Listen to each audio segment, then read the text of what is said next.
Aggression. Today we are dealing with this topic, aggression in sports. Here are the definitions. Any behavior that is intended to harm another individual by physical or verbal means is known as the aggression. This was the definition given by the Bull. Another definition is another form of behavior, any form of behavior directed towards the goal of harming or injuring another living being who is motivated to avoid such treatment. That is given by the Baron. Now let us go deep in this definition. जब हम aggression की बात करते हैं तो हर व्यक्ति के अंदर थोड़ा थोड़ा एग्रेशन पाया जाता है.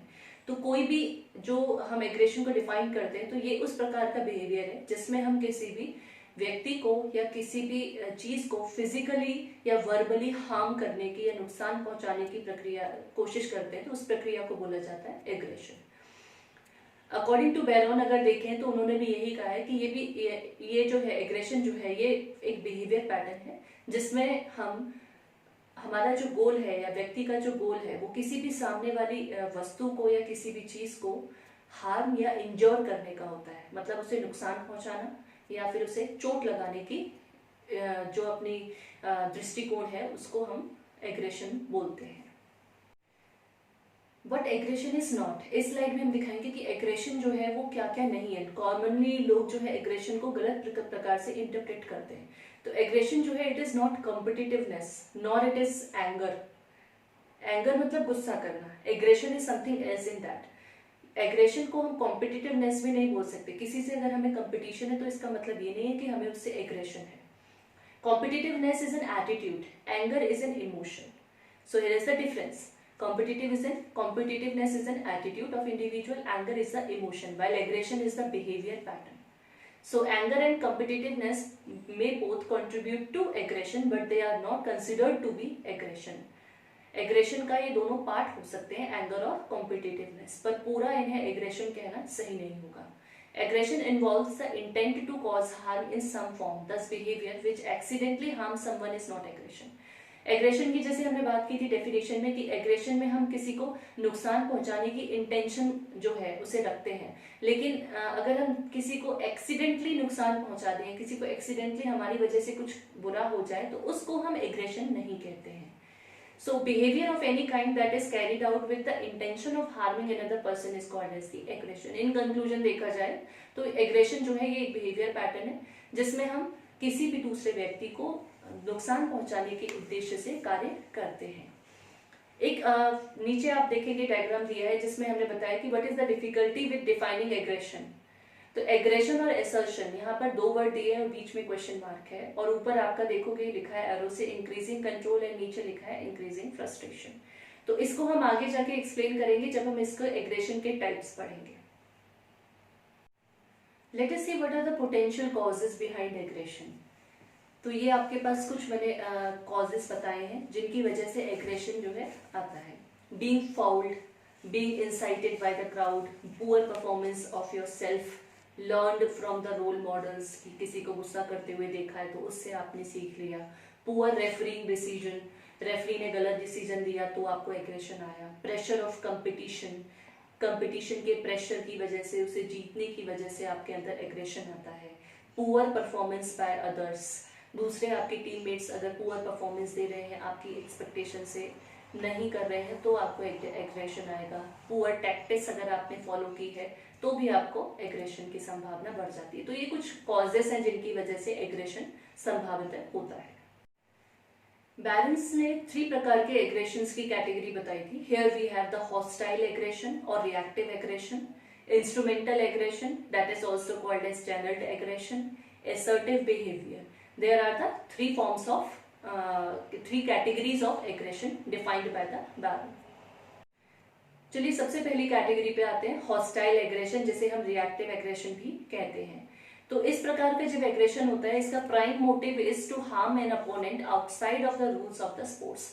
मतलब हमारा इसमें इंटेंशन होता है कि हमें किसी भी प्रकार से सामने वाले को नुकसान पहुंचाना है, चाहे वो हमारे रूल्स कहते हैं उसे नुकसान पहुंचाने की हमें परमिशन होती है या नहीं भी होती है, हर कंडीशन में हमें उसे नुकसान पहुंचाना है. तो इस प्रकार के एग्रेशन को बोला जाता है hostile aggression.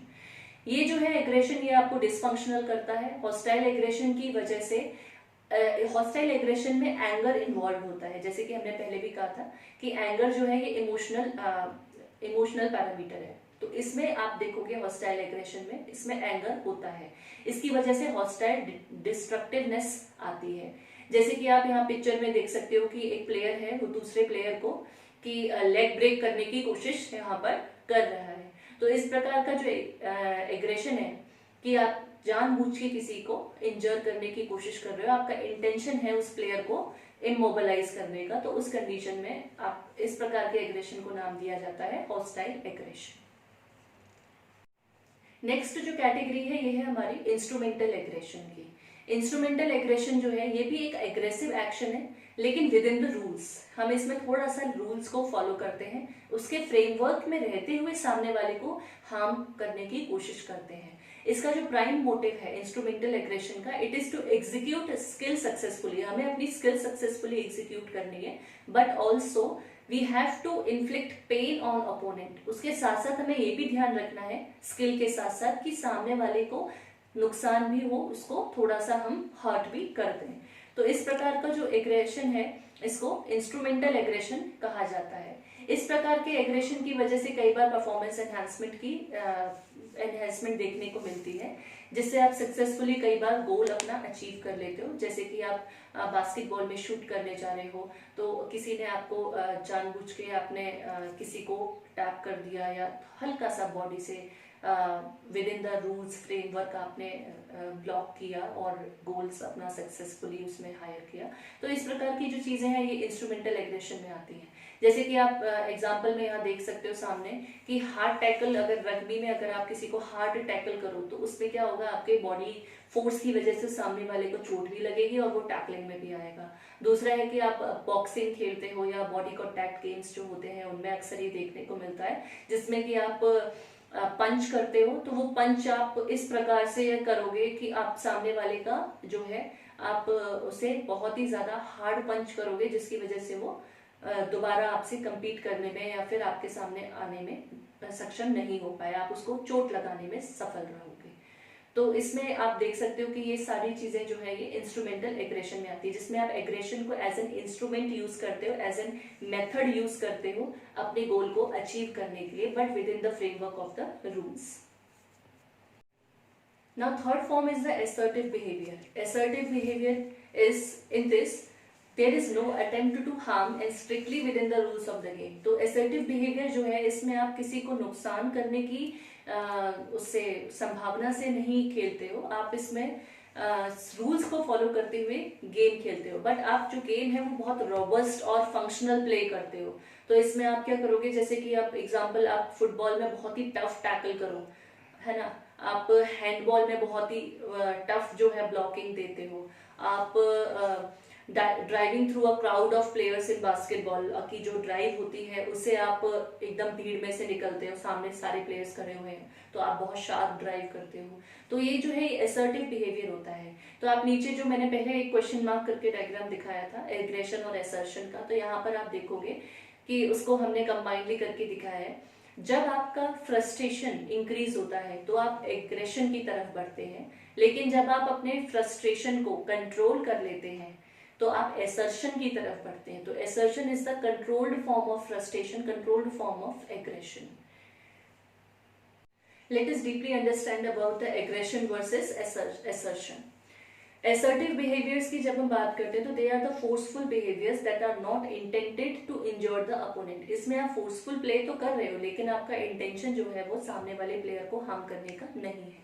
It is with in the rules and the intention is to establish a dominance rather than to harm। आप प्ले में डोमिनेंस एस्टैब्लिश करना चाह रहे हो, उस प्ले की वजह से आप किसी को हार्म करना नहीं चाह रहे हो। तो dominance is on the top priority rather than the harm। And coaches often describe the strong physical play as aggressive when this type of play is actually assertive। तो आप देखोगे कि कई बार अपोनेंट कोचेस कई बार मैच रुकवाने की कोशिश करते हैं कि ये बहुत ही ज्यादा हमारे प्लेयर के ऊपर हावी हो रहा है या ये हमारे प्लेयर को बिल्कुल भी मूव नहीं करने दे रहा है। तो कई बार कोचेस जो है उसे एग्रेसिव प्ले का नाम देते हैं, लेकिन एक्चुअली में उस टाइप का जो प्ले है that is known as the assertive play. तो some sports involve strong physical contact which has some kind of capacity to harm the opponent such as karate, boxing, wrestling. तो लेकिन assertion में अगर बात करें तो बहुत सारे स्पोर्ट्स हैं जिसमें हम अगर एग्रेशन को कंपोज्ड मैनर में, कंट्रोल्ड मैनर में यूज करने लगेंगे तो वो असर्टिव बिहेवियर में आ जाते हैं, स्पेशली अगर हम बात करें तो बॉडी कॉन्टैक्ट गेम्स की. तो it is always difficult to distinguish between aggression and assertion because of the notion of the intent. आपका इंटेंशन की बेस पर एग्रेशन और असर्शन में डिफरेंशिएट करना काफी मुश्किल हो जाता है when we come into the real situation. नीचे जो फ्लो चार्ट है ये आपको सिम्टम्स बताता है कि एग्रेशन के सिम्टम्स क्या होंगे कि intent to harm, your intention will be to harm the other people, illegitimate, forceful contact, uncontrolled, unsanctioned. These are the qualities of aggression. Assertion की qualities इनके opposite hand में आप देखोगे तो intent to dominate है यहाँ पर, it is legitimate according to rules है, forceful contact, controlled है, sanctioned है. So this is the basic difference between the aggression and the assertion. This slide explains about the summary of the type of aggressions with the different qualities: assertive behavior, instrumental aggression and hostile aggression. So you can read out through this a few important points and you can easily distinguish between the three types of aggression. Antecedents of aggression. Although we have already mentioned about the causes of aggression, but अगर हम play situation में बात करें तो यहाँ पर मैंने few कुछ लिखे हैं पॉइंट्स जो आपको हेल्प करेंगे एग्रेशन को फाइंड आउट करने में कि आपको एग्रेशन किन किन कंडीशंस की वजह से आ सकता है. First of all is the nature of the game, whether it is contact game और non contact game. As we all know that the contact game will be having the high form of aggression as compare to non contact games. Next is the losing badly. अगर आप बहुत बुरी तरीके से हारते हो तो भी आप कई बार एग्रेशन में आ जाते हो और आप जैसे कि क्रिकेटर्स को आपने देखा होगा मैच खत्म होने पर अगर जो टीम हार जाती है तो they will like throw the bat और remove the stumps very unhappily. तो ये काफी सारी सिचुएशंस आती हैं. Then next is the grudge from the previous match और एनकाउंटर. अगर आपके सामने कोई प्लेयर या कोई टीम ऐसी आती है जिससे आपका पहले से ही कोई लड़ाई या फिर कोई भी विवाद चल रहा हो तो उस कंडीशन में भी आपको एग्रेशन ज्यादा आने की संभावना होती है. Next is the frustration. Frustration किस किस कंडीशन में आता है? जब आपकी पुअर फॉर्म होगी तो आप फ्रस्ट्रेटेड होते हो, अपोजिशन की वजह से फ्रस्ट्रेशन अराइज होता है या फिर रेफरीज के डिसीजंस की वजह से फ्रस्ट्रेशन अराइज होता है. तो ये फ्रस्ट्रेशन की वजह से भी आपको एग्रेशन जो है वो बढ़ता है. Hostile crowds. हॉस्टाइल क्राउड्स में अगर बात करें तो क्राउड्स का बहुत ही नेगेटिव हो जाना, जैसे कि हम सब जानते हैं कि नेगेटिव स्पेक्टेटर्स होते हैं, तो नेगेटिव स्पेक्टेटर्स जो हैं उनकी वजह से भी एग्रेशन अराइज होता है जब वो गलत प्रकार से हूटिंग करते हैं या कमेंट करते हैं. Then next is the venue. अगर आपका वेन्यू दूर है या फिर घर के पास है, आपका होम ग्राउंड है या फिर आपको बाहर कहीं जाना पड़ रहा है जहाँ के सर्कमस्टांसेस में आपने प्ले नहीं किया है, उसकी वजह से भी एग्रेशन आता है. क्योंकि होम पिच पर या होम ग्राउंड पर खेलने की सबको आदत होती है, जैसे वो बाहर जाते हैं तो वहाँ पर ग्राउंड कंडीशंस पे डिपेंड करता है कि आपको वहाँ पर खेलने में अच्छा लग रहा है या बुरा लग रहा है. Next is over arousal. Over arousal की वजह से भी एग्रेशन होता है. आप बहुत ज्यादा ओवर अराउजल करेंगे तो आपकी एंजाइटी लेवल हाई होती है, एंजाइटी लेवल हाई होने की वजह से भी एग्रेशन फॉर्म में आता है. Then extrinsic rewards. कई बार आपको बाहरी जो रिवार्ड्स होते हैं जैसे कि हमें जीतने पर ये मिलेगा या फिर ये होगा या फिर अगर आप हार गए तो उसका ये मिलेगा मुझे इनाम, मुझे इस तरीके से या तो टीम से बाहर कर दिया जाएगा या मुझे अगली बार खेलने का मौका नहीं दिया जाएगा. तो आप बाय हुक और बाय क्रुक कैसे भी जब जीतने की कोशिश करते हो तो उस वजह से भी आपको एग्रेशन आता है और इसके पीछे का रीजन होता है उस मैच या उस पर्टिकुलर गेम के बाद का रिवॉर्ड वो कैसा है, वो पॉजिटिव है, पॉजिटिव रिवॉर्ड है या फिर नेगेटिव रिवॉर्ड है. Now we are here with the theories of aggression. There are basically four important theories mentioned: instinct theory, social learning theory, frustration aggression hypothesis, and aggression cue hypothesis. These four are the main theories of the aggression. Here we are the description of the theories of aggression. So theories of aggression, in this the first is the instinct theory, that is the trait perspective theory. That comes under your personality. So it was proposed by the Freud but it was fully developed by the Lawrence in 1966. So in this theory, it states that aggression is genetically inherited and that trait of violence lies within everyone due to basic instinct of dominance, that is death instinct. And this was said by the Freud. So Freud ने क्या कहा था कि aggression एक genetical phenomena है जो आपके अंदर ऑलरेडी इनहेरिटेडली प्रेजेंट होता है, ये अनुवांशिक है। तो ये जो ट्रेट है ये हमें बताती है कि सबके अंदर कहीं ना कहीं एग्रेशन शुरू से ही मौजूद है और ये इंसान की वो ट्रेट है जिसमें वॉयलेंस बसा हुआ है। और वॉयलेंस जो है ये किस वजह से है? Basic instinct to dominate. हम जो कोई भी आप प्रवृत्ति का आप जीव जंतु ले लीजिए, हर किसी की जो क्वालिटी आप एक देखने को पाओगे कि वो हमेशा दूसरे के ऊपर डोमिनेंसी का भाव रखता है कि मैं कैसे भी करके सामने वाले से ऊपर या जीतूं। तो ये जो डोमिनेंस है इसकी वजह से आप यहाँ पर पाओगे कि एग्रेशन आता है। तो जो डोमिनेंस की बात की थी फ्रूड ने वो थी डेथ इंस्टिंक्ट की, कि इंसान या कोई भी जानवर जो है उसे मृत्यु का भय जो है उस वजह से वो जो इंस्टिंक्ट है उसकी वजह से, डर की वजह से, डेथ के डर की वजह से ही वो एग्रेशन में आता है। तो अपने आप को बचाने के लिए हर संभवतः वो एग्रेसिव बिहेवियर का यूज करता है। सो एंड उसी के बाद लॉरेंस ने जब इसे मॉडिफाई किया, डेवलप किया, तो उन्होंने कहा कि aggressive energy is constantly building up and needs to be released. तो इन्होंने ये कहा था कि एग्रेसिव एनर्जी जो है वो धीरे धीरे जो है बिल्डअप होती रहती है, बढ़ती रहती है, तो उसे रिलीज करने के लिए हमें एक प्रॉपर चैनल की आवश्यकता होती है, ऐसा लॉरेंस ने कहा। ये थी आपकी इंस्टिंक्ट थ्योरी ट्रेट पर्सपेक्टिव के according. Now we are having the second theory, social learning theory. Social learning theory was proposed by Bandura in 1966, but it was developed by the Leakey.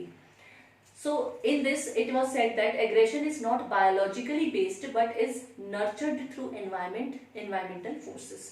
तो इन्होंने ये कहा था कि इंस्टिंक्ट थ्योरी के just opposite इन्होंने social learning theory में कहा कि जो एग्रेशन है ये कोई बायोलॉजिकल फिनोमिना नहीं है, ये धीरे धीरे जो है एनवायरमेंट की डिफरेंट फोर्सेस के थ्रू सीखा जाता है, लर्न किया जाता है।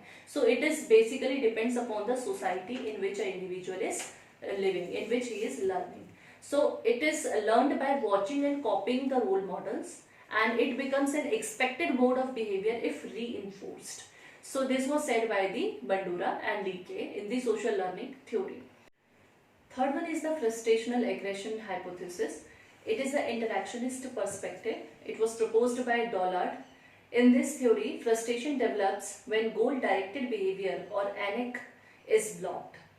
तो इन दिस थ्योरी इन्होंने कहा था कि डोनाल्ड ने कहा था कि frustration is developed when goal directed behaviour और पर्टिकुलर एनिक इज ब्लॉक्ड। मतलब कि आपका नीड फॉर अचीवमेंट जब ब्लॉक होने लगता है या फिर आपका कोई भी गोल डायरेक्टेड बिहेवियर, जिस गोल को आप प्राप्त करना चाहते हो उसके लिए जो आप प्रयास कर रहे हो उसमें कोई भी बाधा डालता है, तो उस समय आपका फ्रस्ट्रेशन डेवलप होता है। तो इस इंस्टिंक्ट को, it is instinctive to fulfil the need to release frustration. तो उस फ्रस्ट्रेशन को रिलीज करने के लिए आपके अंदर एक इंस्टिंक्ट आती है कि आप उसे रिलीज करना चाहते हो किसी व्यक्ति मात्र के ऊपर या किसी वस्तु के ऊपर। तो इंस्टिंक्ट थ्योरी जो है उसमें यही कहा गया, तो एग्रेशन इज गोल। तो वहां पर आपका एग्रेशन जो है वो एक गोल बन जाता है, एक मोटिव बन जाता है किसी भी अपने फ्रस्ट्रेशन को रिलीज करने के लिए। So in this it was an equation was established. Aggression is equal to successful is equal to catharsis. Here the concept of catharsis was introduced. In this, aggression is equal to unsuccessful is equal to more frustration. There are the two equations established here. अगर aggression है, aggression अगर आप release करते हो तो या तो successful और कैथारसिस वे में करोगे या तो अनसक्सेसफुल या फिर मोर फ्रस्ट्रेशन बेस पर करोगे। So this theory will be explained further in the next slides. Now here is the fourth one, aggression cube hypothesis. It was established by the Beknovitz in 1969. It is also interactionist perspective, and here it was said that it was also the work of the Dollards. It was the build-up work after the frustration aggression hypothesis. This aggression cube hypothesis was developed. In this he said that frustration leads to an increase in arousal. इन्होंने इसमें कहा था कि frustration की वजह से आपका arousal level increase होता है, which in some situation will result in aggression, जिसकी वजह से आपका कुछ सिचुएशंस में एग्रेशन होता है। तो इन्होंने क्यूज बताया था जैसे कि basketball bats, violent act being witnessed, nature of the game will trigger aggression if arousal is high. तो तो जिस समय पे आपका अराउजल लेवल हाई होता है उस समय पे आपको कोई क्यू नहीं मिलना चाहिए, मतलब आपको कोई ऐसा सिम्टम्स या कुछ ऐसी चीजें नहीं दिखनी चाहिए जिसकी वजह से आपको मेथड या मोड मिल जाए अपने एग्रेशन को शो करने का, जैसे कि बैट मिल जाएगा, या फिर आप कोई वॉयलेंट एक्ट आपके सामने देखने लगते हो तो आप भी वॉयलेंट हो जाते हो, या फिर नेचर ऑफ गेम आपका अगर बहुत वॉयलेंट चल रहा है तो उसकी वजह से भी आपको एग्रेशन अराइज होता है। तो best players have the ability और temperament to control frustration and arousal, so that therefore we use to control the frustration and the arousal level in the players so that the aggression level can be reduced.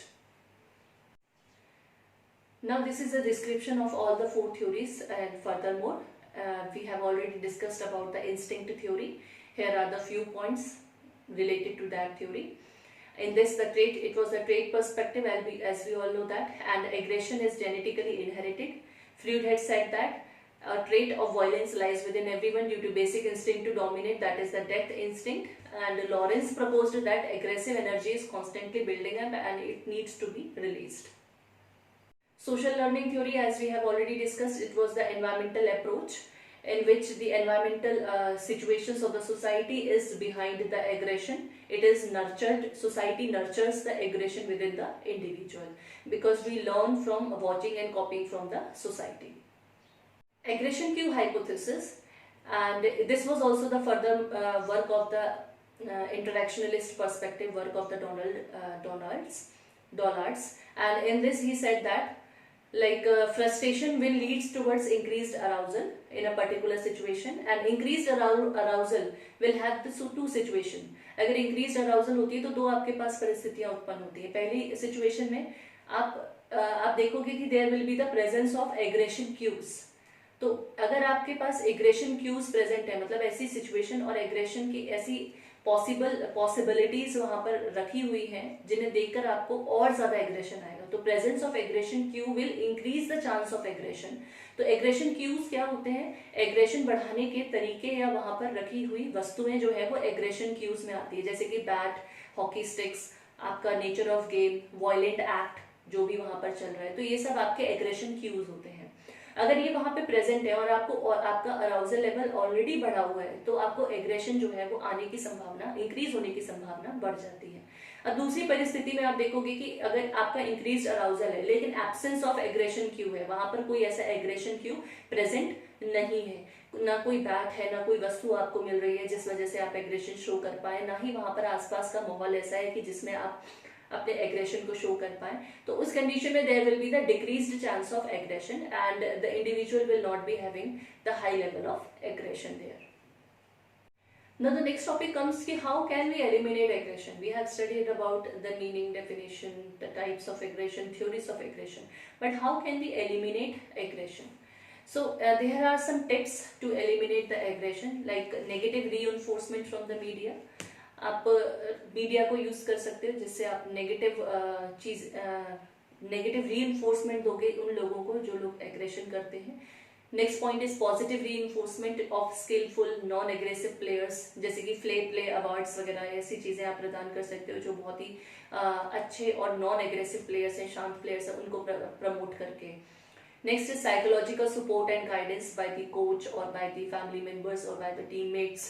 Then professional officiating, अगर आप officiating अच्छी होती है तो automatically according to rules होती है तो automatically aggression का लेवल ड्यूरिंग द प्लेयर का घट जाता है।